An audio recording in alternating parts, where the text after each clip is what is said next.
Hello and welcome back to another week of my renovation vlog. This is week 17, I think. It is Monday, May 6th, and I am recording from my house where I am in the construction zone. So there's no power on, and therefore the lighting is very, very poor. So sorry about that because it's the end of the day because this is the first chance I've had to record an update. But anyway, I'm very excited because progress is definitely moving along. Here we are.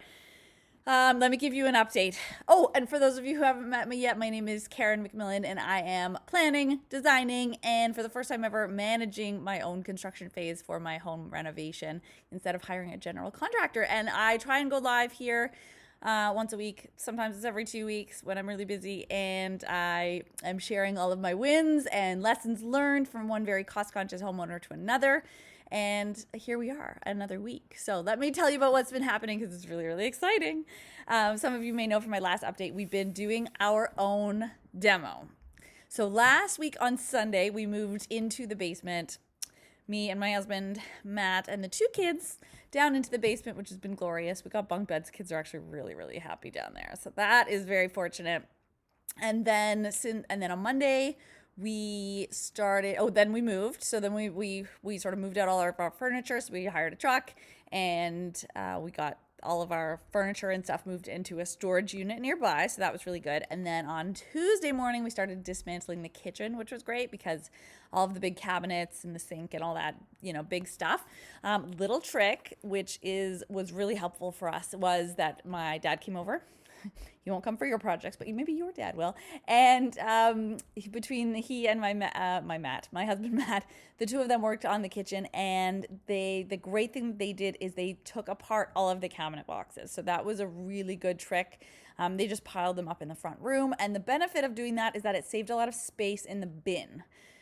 Because to throw out full, formed cabinets, I mean, they're really big and they take up a lot of space. And if you do it that way, your bin's going to fill up really, really quickly before you will actually get much in it. So it's worth it to take the extra time to break down those cabinet boxes before you chuck them in the bin.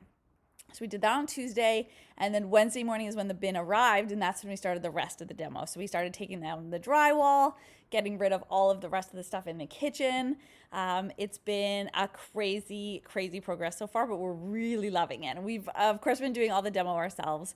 I've been chipping away at it every day. Sledgehammer, crowbar. I'm loving the crowbars. This is the way forward. If you do not have multiple sizes of crowbars for doing your own demo, this is what you need because, they give you leverage. It's amazing. Okay, so let me tell you about what's happening. So we've been taking down all the drywall. We've got this big wall here, which is full of load-bearing studs. And then we've got this wall here, which is also full of load-bearing studs. So those are both going to disappear when the structural guys come. But for now, we're leaving them intact. Otherwise, we've been really impressed with what we've been finding behind the walls because you never know. And our house isn't that old. It was built in 79. So there was no asbestos or anything to worry about. It was really just straight up drywall. All of the ducts are in good condition, even though they're coming out. So it's not like I really care. But so here's a couple of just little funny stories. So first of all, if you recall the last video, I was telling you about the HVAC guy and how he was insisting that, the ducts were somewhere else up to supply the second rooms. And I said, no, they're here, I swear. And he didn't believe me. But anyway, turned out I was right. Right, so those are those ducts there in the corner. That's them, right? So they're definitely there supplying the rooms. And this is exactly as I pictured it, right? So one comes up here and goes along there and goes to the front room over there. And the other one goes to the bathroom over in that corner. So that was really cool. But here's another weird thing, a little funny story. So there's this heat register upstairs in sort of the main hallway area. And I said to the guy, I said, this doesn't do anything. This is a dead duct. It's not a return. It doesn't suck the air, and it definitely does not shoot out any air. I'm gonna have to edit that out. And he said, no, it's got to be down there. It must be just turned off or something like that. Anyway, lo and behold, here we go.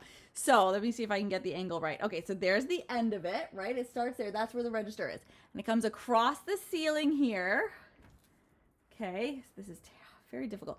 Anyway, there it ends. It goes down and it just ends right there. It does nothing. It doesn't suck air. It doesn't deliver air. It just goes into the wall. How terrible is that?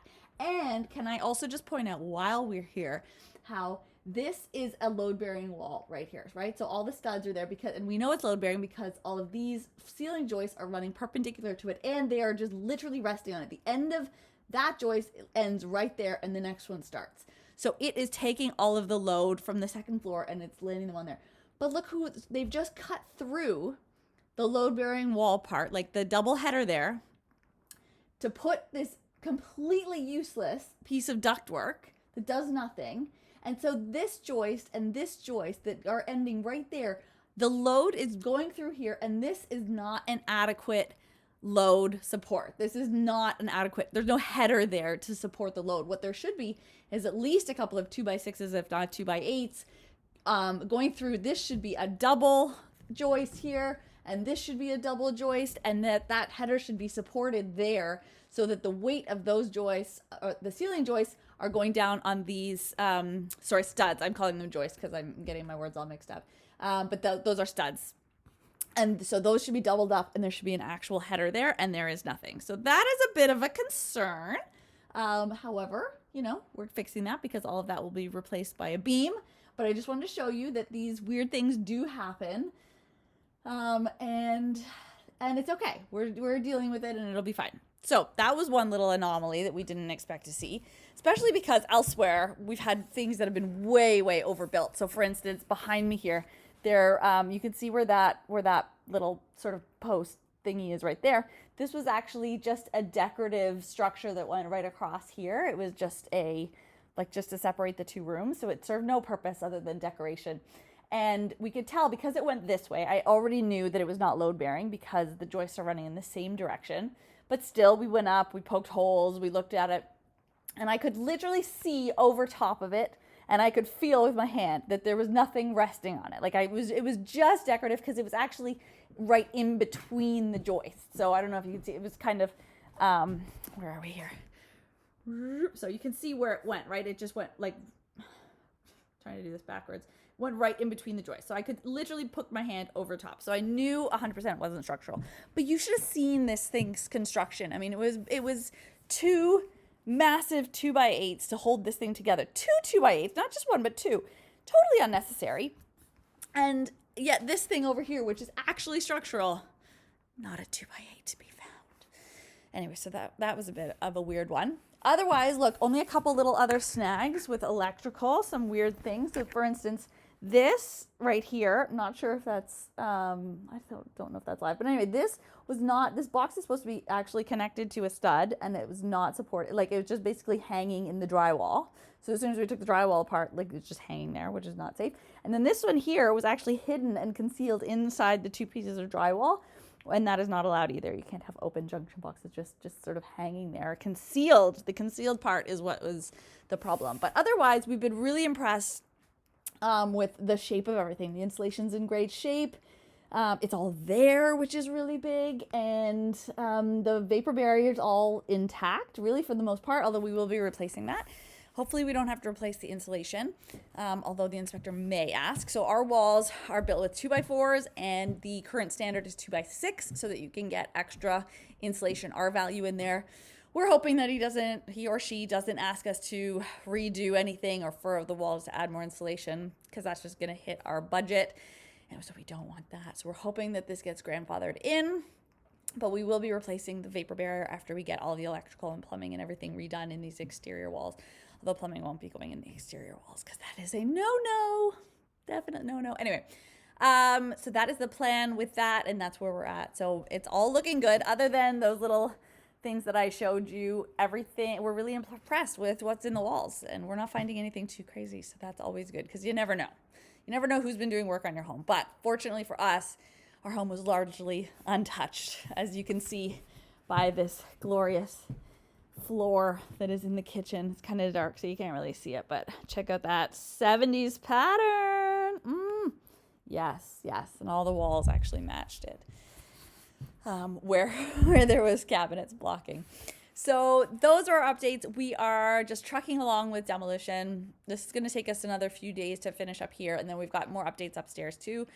Not as much happening upstairs. We're taking up all the floor because it's all old wood floor. So we're going to replace that and moving a couple of walls around, just reconfiguring, as you know, from the 2D drawings that I've shown you. So we're just doing a little bit of stuff up there. Also the bathrooms are going to be big. So we're tackling those this week. The bin is almost full. So we're going to need another one of those, definitely. But we're making great progress. And so I just wanted to share that little update with you that we are trucking along, doing our own demo and loving it. It's really, really fun. And I highly encourage you, if you are looking to save a few bucks, to do the demo yourself. I mean, you've got to price it out, see what quotes come in for us. I mean, the quotes that we were getting were $12,000, $8,000, a lot of money. And the $8,000 one included a deep discount because it was with the proviso of giving this one company extra work, like to hire them to do the framing and the drywall and stuff. And that was the only reason they were discounting the demo. But otherwise, it's just a lot of money for something that you can do yourself very easily. Because my perspective on the matter is that demo is something that anyone can do with a little bit of time on their hands. It's not a specialized skill. Like anyone can take a sledgehammer to the wall. It's just clean up. It's messy. It is what it is. It's not something that anyone has to practice to get good at. So you can improve slightly. I must say, my day one removal of drywall was not as clean as day two. Day two, I figured out how to do it with a lot less dust and crumbling to get larger sheets off. But if I can learn it in one day, so can you. So I highly encourage you to do that if saving money is a high priority, because you can do a lot with that $12,000. That's not just a one-time cleanup fee. So anyway, something to think about. And it's really fun, and you get your friends involved. And we've had some help. Even one of my neighbor friends has come by to help with demo. We've had family come over, and my dad's been amazing. So I'm very grateful and very lucky to have some help too. So, but anyway, that is all I wanted to say. Have a great rest of your week, and I will come back next week with another update. Hopefully demo will be done by then, and I will get back into some of the more planning things that I have to do. I got to finish up some of my documentation, so I'm really excited to share some of that with you hopefully next week, because that's going to start to come together so that we can finalize the next steps of the process. So speak to you later. Have a great week.